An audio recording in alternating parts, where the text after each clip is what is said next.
Oh, he got banned? I didn't realize he was banned. That is not the main point. The point is that a ton of people were apparently upset with me. They were like, there was a guy that said I was basically like the equivalent of like a Nazi going to a Holocaust museum, like to whitewash their sentiment. Like that's what they were saying. I love hearing from white Americans about how to combat Islamophobia. As a Muslim guy, I like white Americans telling me what's what. You don't know how to deal with Islamophobia, brother. Hassan, you're ill-equipped. You know, annoying leftist mad at you again. That's fine. That's like neither here nor there. That's not like a big constituency. But then, of course, the other part was hella people just being like, you know, this guy loves terrorism, right? You know what I'm saying? I love when a guy is out there trying to combat Islamophobia and the retort against that sort of misinformation defense is basically just being like, hey, this Muslim guy is a terrorist. He loves throwing gays off roofs, baby. Just saying, you know them Muslims, you know them sand N words, you know, love throwing the gays off the roofs. Like that was literally the counter to this of like me talking about the. And I know it's one of those moments where FD Signifier says always. I texted him this morning. It's one of those moments where FD Signifier is like, remember, you're not white in the eyes of a lot of people. And it's a somber reminder of that reality. There is levels to the whiteness. Watching two people debate whether or not I'm human should have a right to live is really on my head. Yeah, except the thing is, he knows what my position is. That's not a criticism towards me. Also, I speak to the humanity of Muslims and Arabs and Palestinians in general on a regular basis. But a lot of people don't understand this. But like, yeah, when I'm talking to Asmongold, I'm not talking just to Asmongold. I'm talking to motherfuckers exactly like Asmongold. You know what I mean? And there's millions of them out there. I'm talking to his audience. It takes a ton for him to reconsider his stances. It's not about him reconsidering his stances. It's not. It's about people in the margins that are in his audience that are going to look at the situation differently after that conversation. You guys have to understand something. Maybe if you're not Muslim or Arab or Palestinian, you know, this might come as a surprise to you, but you can kind of get away with saying whatever the I'm shocked that he got banned to begin with. Like, I think you can kind of get away with in mainstream media, especially with saying the most unhinged to not only Muslims, about Muslims, directly about Palestinians, directly about Arabs, but also beyond that, you can literally say unhinged to defenders of Arabs too. So like, it's just legitimately not that surprising. What's surprising is that he got banned at all.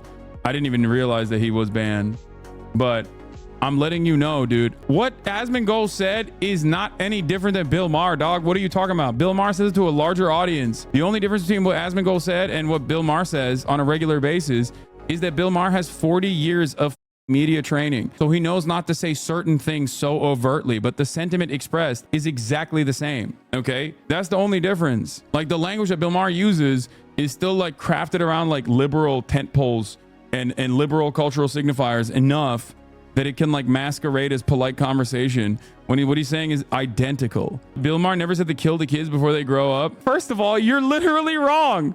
You're wrong. Bill Maher literally does say that every broadcast. That's my point. You're so stupid. He literally says exactly that. What are you talking about? Have you not watched Bill Maher? Like, you gotta be joking. Oh, dude, that's awesome. Love you, man. But I question the efficacy of yesterday. He's a giant POS. That I get that there might be some people in the margins of his community, but if we're watching him through this arc, is very likely much on board already. And he just used you as a 3-hour attempt to rehab his image of truly incomprehensible said and believes. Yeah, I don't see it that way at all. I don't think he rehabbed his image at all throughout that process. But here's the thing. The way I view it is, and I will describe this one more time for many of you that simply fail to comprehend this. Okay. I rate everything on a curve. That's number one. Number two, I have this understanding, especially as someone whose name is Hassan, who is like a white dude, but still someone who grew up in Turkey, someone who is Muslim, from a Muslim background. I know that the average person is unimaginably Islamophobic. I've dealt with it for damn near a decade since I came to the United States of America. When I'm talking to a person individually and maintaining my composure and working through the steps, step by step, and explaining why someone is bigoted or someone's opinion is wrong or bigoted, offering historically relevant information, there's a reason for that. The reason is I might not change his mentality, okay? Other events might play a larger role in his mentality changing on this matter. But there are a ton of people who are watching him who are going to respond to that patience, especially respond to the way that I'm communicating, and most likely be more charitable to what I have to say, okay, on any number of different fronts. Because that entire conversation is an information faucet for me, utilizing virtually every opportunity to talk about different aspects of how, for example, freedom of speech is revoked, things that a lot of people in his community might not be aware of. It's not like I agreed on his framing. It's not like I agreed to anything he was saying. That's my goal. My goal is to change people's minds. Do you understand? Even if his perspective might not change on the matter, there's plenty of people in his community that are going to look at the situation differently. And if I get 100 people in Asmongold's community to look at the situation a little bit differently, learn something new that they hadn't known, then that's it. That's my goal. I've succeeded. Yeah.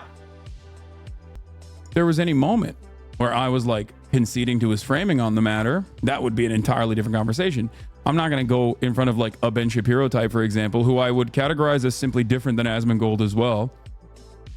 Right?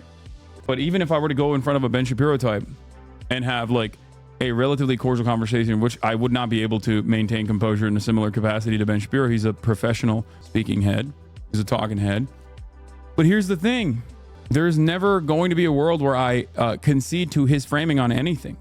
Just like I did not concede to Asmongold's framing on anything either. And that's how you get comments like this. This debate perfectly illustrates my own internal struggle when it comes to forming a kind and normal view of Middle Eastern people. I come from Poland, raised in a conservative family. I watch a lot of Asmon, and I love Hassan's commentary and the way he presents his arguments with solid factual backing. Listening to this for 3 hours and seeing the insane amount of patience and collection Hassan has had throughout, and also listening to Asmon repeat his point that I used to share over and over again, actually helped me finally see how weak, stupid, and sad such belief is. Thank you, Hassan, for doing what you do. My life has become healthier because of you. There you go. People forget that streamers like you and Asmon are talking to stadiums full of people every day. A lot of minds can be changed, and it's not too late for them. Yes, there is never a person who I think is above having their mind changed. Okay, I think there's no one that is above having their mind and their heart changed. Now, of course, tactically speaking, there are certain people that I'm not going to be as charitable to. You know, a Ben Shapiro type, or a professional right-wing commentator, or someone in a position of actual power.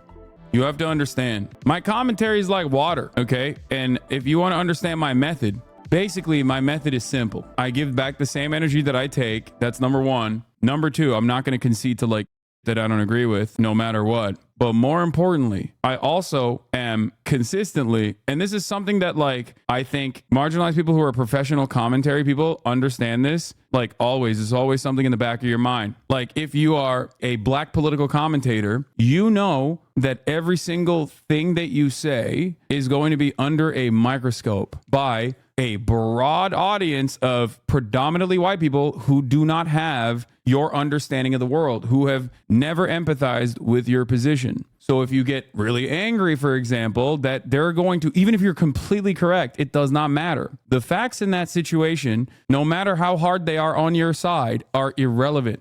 Okay? This is just simply how debates and how commentary and how, you know, existing in America in some ways works. That's it. So I am cognizant always of not only the person that I'm talking to and the energy that they give me that I choose to match, but beyond that, I'm also always thinking about the audience and the way that they are responding to it. Islamophobia is baked into every orifice of American society. In the post 9/11 universe, the United States of America needed to do this to justify its endless bloody war campaign as they ravaged the entirety of the MENA region. Okay. And Americans responded to that. So every American, especially over a certain age, chat, what are the laws for gays in Gaza? A gay man in Gaza, his life expectancy? Yeah, dude, anyone in Gaza, their life expectancy is pretty short. That's why, you know, 50% of the entire Gaza Strip is under the age of 18. And that is not because of Hamas or because of Islamic fundamentalism.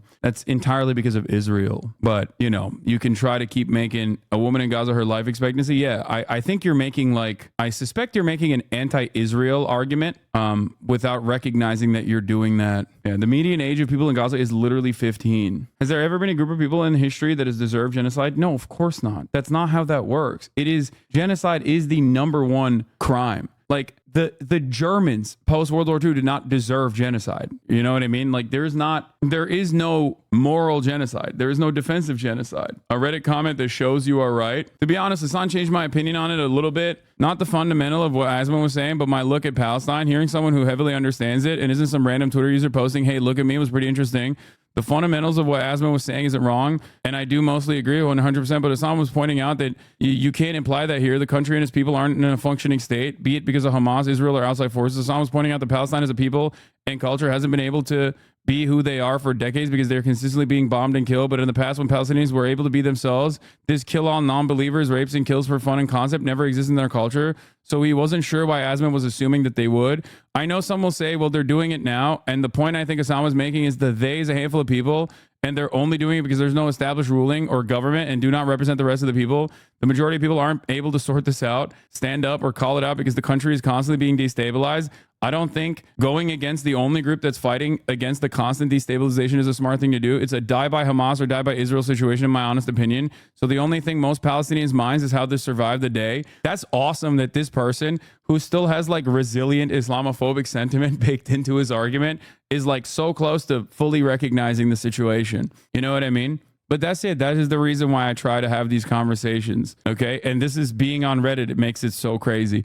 I think that's where the overall problem lay, was that it felt like Asman was painting a broad brush across Palestine for the actions of a few crazies in other countries where the majority have no voice or say and are only thinking about when they will be bombed, not who's gay, and we need to get them. Yeah. So that's my point, and that's why I do what I do. So if you don't understand the method, it's cool. It's fine. And you can usually say this about any other kind of like marginalized identity that I seek to protect or talk about. You could be like, you're cis. You're a cishet. Man, you don't understand trans issues like that. Why are you arguing with transphobes in the way that you want to argue that you think is the most successful method and not in the way that I want you to argue? And you can say that because I'm a cis guy. I'm not trans. So you're right. I mean, you're wrong ultimately because I know what I'm doing and you don't, but I get it. But you can't really say that about Islamophobia.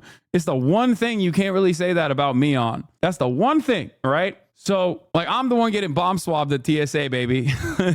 You can't. So it's funny when white people try to overstep and do that.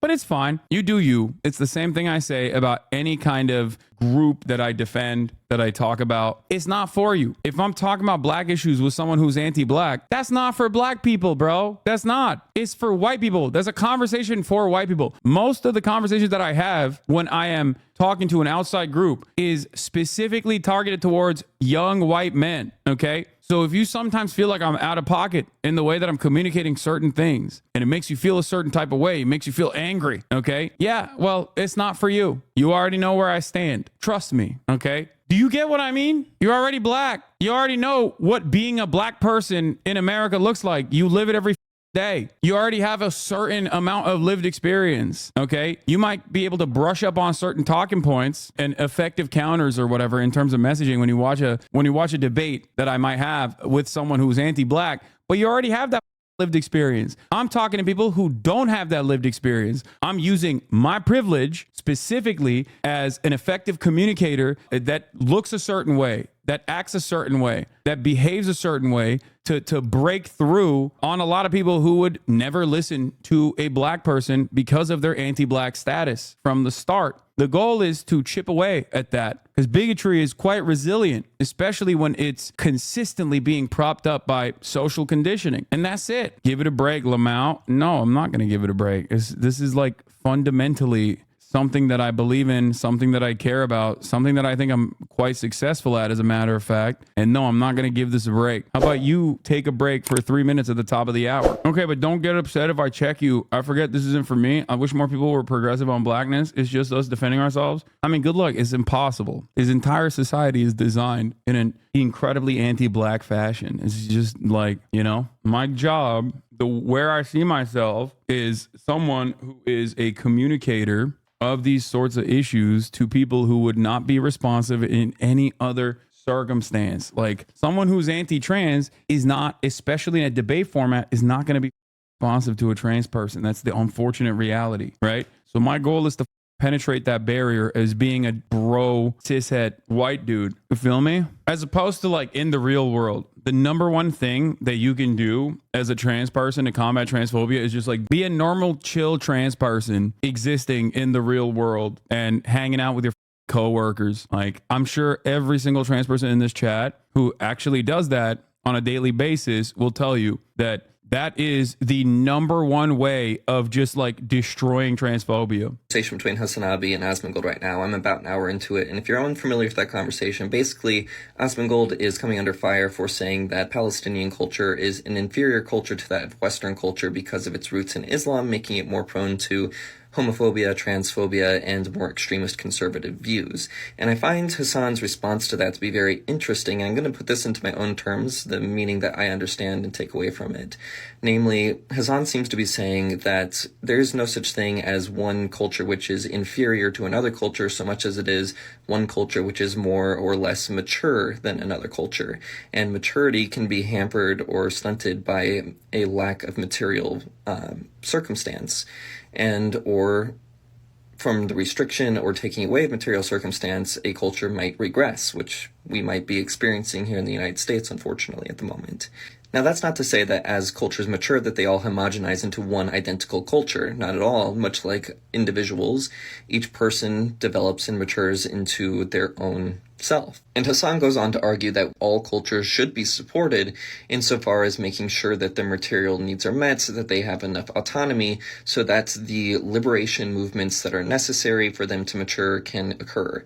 But right now, especially in Palestine, they are constantly under attack. They are in survival mode, and when they are in survival mode, there cannot be the necessary steps towards liberation for marginalized people groups.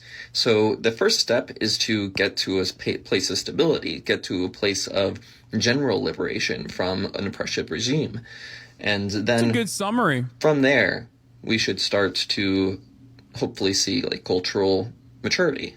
Now, another point that Hasan argues that I would be remiss not to mention is the fact that historically the idea of one culture being inferior to another culture, like inherently in such a way that it cannot necessarily change to become, more mature in those terms, but it's this more static thing of being inferior, that has historically been used as an excuse to commit atrocities against people groups, whether it's been indigenous people or black people. So we need to be very... Because the debate was stupid, he only had one argument. It doesn't matter, because just listen to my words, man. Okay. For 45 to 47,000 people that were listening to Asmongold, this was the first time where they literally heard someone from start to finish describe that there is no inferiority in cultures, that like these guys are too busy surviving to actually turn around and be like, oh, let's do a gay pride parade. You know what I mean? Like, all of this stuff is basically just repackaged historical materialism. All of this stuff is basically explaining American foreign policy and how devastating that has been for entire regions, showcasing like that these places, when they had a crumb of autonomy, were able to actually, have a more, I guess, Western focused, like liberally palatable existence that all went away when fundamentalists came in to the fold as like the number one emancipators and liberators away from the influence of the treacherous parasitic Western imperialist forces. All of this stuff is obviously important for these people to hear. Okay, it doesn't matter what Asmongold's argument is. Like, even if a lot of people are going in there to be like, oh, Asmongold is cooking, he's going to destroy this guy, ultimately there is still a ton of people that hear that for the first time ever when they haven't ever heard about that, and their framework will change. Very careful in the language that we use when speaking about other cultures, especially cultures that have yet to mature and are under intense oppression. Now, Hasan's take on culture was something I had actually never heard before, and up till hearing it, I actually wasn't entirely sure how I felt about the whole cultural situation. I had heard somebody bring it up to me before, and I wasn't sure how to handle it. I like Hasan's take on this. I'm curious what other people think. I feel like it sounds like it's basic sociology. There are probably a lot of YouTube vids on the topic that could help you explore further. Maybe trying to find a vid on Maslow's hierarchy. It's not culture that causes homophobia or whatever. By this logic, I'm a dirty Indian because I'm from an immature culture, not due to material conditions of the subcontinent. Culture is completely separate from social conservatism or social liberalism. Culture is stuff like food, language, dress, literature, and their history. Exactly. No, absolutely. That's precisely what it is. That is what it is. There is no like, this culture is better than others or whatever. The culture is just the sum total products that the output that you create as you respond to your material conditions. To be a theory nerd and add on, the political sociologist Charles Tilly, whose most famous theories covered exactly this phenomenon, in that European society's linear timeline of cultural and capitalist progression cannot be applied to countries that have been colonized, specifically the global south, because they have not been afforded the same opportunity for linear progression. But even more, there's also the fact that the global south has been rejected from equity overall. There's also another side of this, which is why I like find at least like attempts towards socialization, higher degrees of socialization, to be truly unique in terms of development for even other countries that have like historically been undermined due to a number of different reasons, but specifically China. When you look at Chinese development, it's like insane to consider that they went from humiliation, ritualistic humiliation, and the grips of colonial violence to becoming a superpower that is competitive in the global marketplace with the United States of America damn near overnight. When you look at even the USSR, going from a rugged terrain full of potato farmers that were constantly in the grips of famine, and there was still plenty of famine in the USSR as well, okay, before you blast me for that. Going from that to being another superpower, being another superpower that like beat the United States of America to the space race is crazy, okay?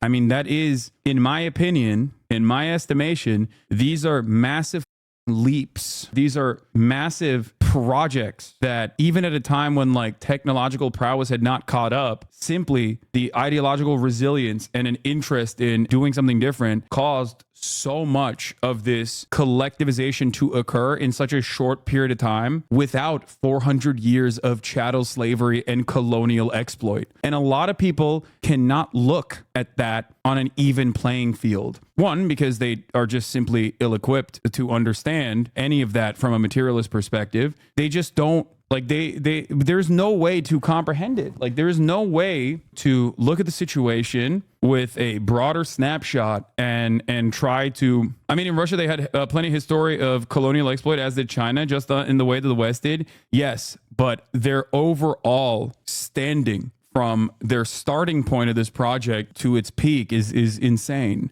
It's not like there was any sort of like genuine liberalization initiative or any sort of like, I mean, you had serfdoms. You did not have the bounties of empire to the same degree, in my opinion, that the Western world did, specifically with chattel slavery. Anyway, culture is not simply a response to material conditions, as there are a ton of other cultural forces such as kinship and adaptations to local ecosystems. What adaptations to local ecosystems would still be material? Like anthropologists would see or view as reductionist and too deterministic. PhD here, by the way. You just said it's not materialistic and then described like materialism. PhD, by the way. But anyway, it's fine. It's fine. There is a spiritual, sure, I'm willing to concede on this point. Okay. I'm not an anthropologist. I am far from the most knowledgeable person. I'm just a dumbass. Okay. You're right. From what I understood, his original statement implied that because there are aspects worth criticizing in Palestinian culture, as with any, it allows him to have complete apathy when Israel bombs that society in extinction. I don't know if it was intentional, but it seemed like you passively guided the conversation to a place where you both agreed this notion is ridiculous. And I thought that was nice. Yes. Thank you. That is what I was doing. I think like one of the major points of contention in that conversation, one of the high notes, was basically when I asked him if he would feel the same way about like, firebombing a white Alabama enclave that hosts some of the most far-right radical Christians. And obviously he was like, no, I treat American citizens differently. And that was it. There's also the factor to consider that the presence of most bigotry stems directly from the cultural imports of the global north to the global south. Colonialization didn't just stunt cultural development, but also regressed it in some factors because colonies were punished for engaging in their indigenous culture, which in many cases was more progressive than their colonizers. Yeah. I think one of the most resilient points there is always when I talk about how religion can be a tool for good, it can be a tool for bad. historically it has been used for both the justification of chattel slavery and also been used in the abolition of chattel slavery. And ultimately, you don't have an issue with religion. You have an issue with fundamentalists. You have an issue with right-wing conservatism. That's what it is. And I think that's a good thing to separate for a lot of people, because a lot of right-wing conservatives in the United States of America hate other right-wing conservatives that are brown for doing the same that they're advocating for here, but more responsive to what is permissible in American society. Obviously, the Westboro Baptist Church can't run around, roam the streets with AR-15s and like throw gay people off the roofs, but they would if they were living in an ISIS-dominated territory of Syria. Okay, they would 100% be doing that. Here, they just get their rocks off by calling a gay person that died the F slur at the funeral and then going and eating jalapeno poppers at Applebee's. Like, that's how you also stunt radicalization to a certain degree, by offering people some material benefits. This does not mean that like American culture is more prosperous or better than others. It simply means that America has the bounties of empire, and therefore our right-wing nutters here are stunted to a certain degree in comparison to the right-wing nutters everywhere else. Anyway, I hope that people understand where I was coming from, what I was doing. I think it was ultimately successful. The below are my personal thoughts and do not reflect my employer or any company or person I'm affiliated with. Hello, everyone. As many of you are aware, some comments were made by Zach yesterday about Palestinians and Muslims. Before I address his comments, I'd like to take this opportunity to share some details about my background in hopes that those reading this post may better understand who I am, where I come from, and what those comments mean to me. For the record, for those of you who don't know, he's going to describe that he is you know what? Tips is the co-owner and co-founder of OTK. That's why I kept repeating to Asmongold yesterday. I was like, dude, talk to Tips. Like, I can't believe you're saying this because, your comments directly are on him personally. He's Muslim. As many of you are aware, some comments were made by Zach yesterday about Palestinians and Muslims. 34 years ago, I was fortunate enough to be born in the United States of America, a blessing and a lottery ticket that I thank God for every day. My parents, Syrian immigrants from Damascus, came to the U.S. in the 70s/80s at a time when the likes of Hafez and Rifat al-Assad were massacring tens of thousands of their own people in Hama. The sole reason I exist today can be attributed to the words of one of my father's neighbors who informed my late grandmother that my father's friends had just been arrested for political dissent and that the Mukhabart were coming for him next. Quick on her feet, my grandmother, God Almighty grant mercy on her soul, grabbed my 22-year-old father and with tears in her eyes, shaved off his beard and sent him to Jordan, hoping he would make it out. With the help of a few friends and at a time when many thought Syria was a wheaty breakfast consumed with my milk, my dad was one of the few Syrians lucky enough to be granted passage to America. To that we say, Alhamdulillah, thank God. At some point in the mid-80s, my father, then working as an engineer in Los Angeles, was serendipitously reunited with one of his childhood neighbors and schoolmates in Chicago, Illinois. Yeah, that's the CIA or FBI, I assume, right? The Mukhabart. This man would become my uncle, as his sister, my mother, would marry my father soon after. In typical immigrant fashion, they wasted no time, and my siblings and I were born. Growing up in the early 90s, it was clear that we weren't your stereotypical American family. After all, we were Muslims.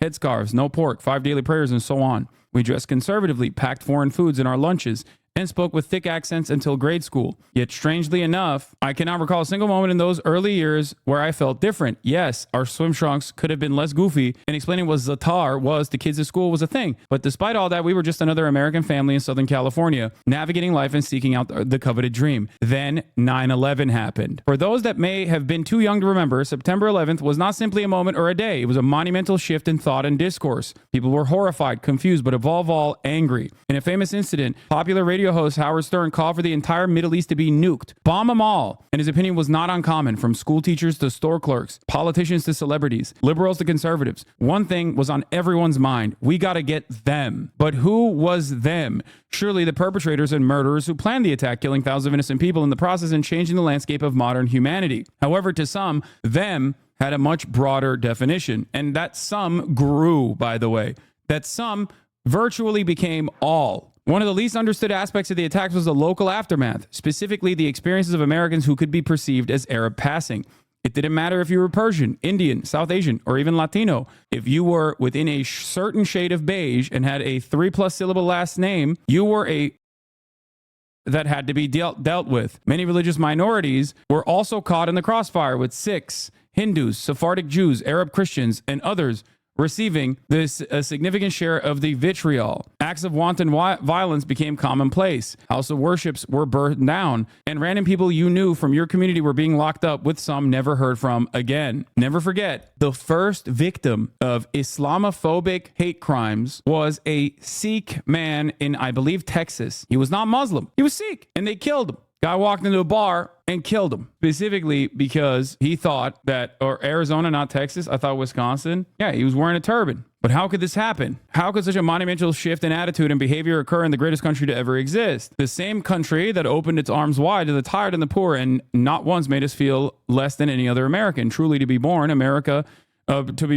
is an undeniable blessing. And despite our governance, I would gladly give my life to this country and the people that have given me and my family a chance. The reason behind such a substantial shift in attitude cannot be attributed to a single moment or event. Rather, it was the accumulation of decades and decades of subtle media propaganda designed to produce an other, so that the powerful can continue to prey on the angry and divided powerless. It is a tale as old as time, transcending region and geography, national lines and civilizations, a governance strategy deployed all throughout the history to keep us, the people, at odds. It is this same calculated dehumanization that has led to some of the most heinous crimes and bloody massacres whose horrors we do not utter aloud. To many who heard Zach's comments, the language he used, whether intended or not, reeked of the same dehumanization that plagued their ancestors, their grandparents, and in some cases their families today. It is the same language used to justify wanton violence, genocide, and the destruction of our universal brotherhood. It is the same language used to brush off a video of a Palestinian woman and a child burning alive as a price of war. I'm not writing this post to defend the dignity of the Palestinians suffering in Gaza. The dignity does not require defense. It is a right. To those who have supported the humanitarian efforts and self-determination of the Palestinian people and all the oppressed around the globe, thank you. To those brave enough to look beyond their own anger and reach out to their Jewish friends and their neighbors, thank you. These are trying times that will test us all. Zach's comments may have been the impetus for this post, but if there is one thing I hope to convey in my incoherence, it is this. I desperately plead to all those reading to wake up to the forces around you that wish nothing more than to separate you from your fellow man and conquer your hearts, your minds, and your humanity. Those that wish for you to look upon your school teachers, store clerks, and neighbors as them, for they are not them, they are you, born to different circumstances, no doubt, but they are you nonetheless. Open your skin and take a look for yourself. We all bleed the same blood, share the same dreams, and will one day rot in the same earth until our bones have long become dust, and the differences in our beings will be no thicker than air.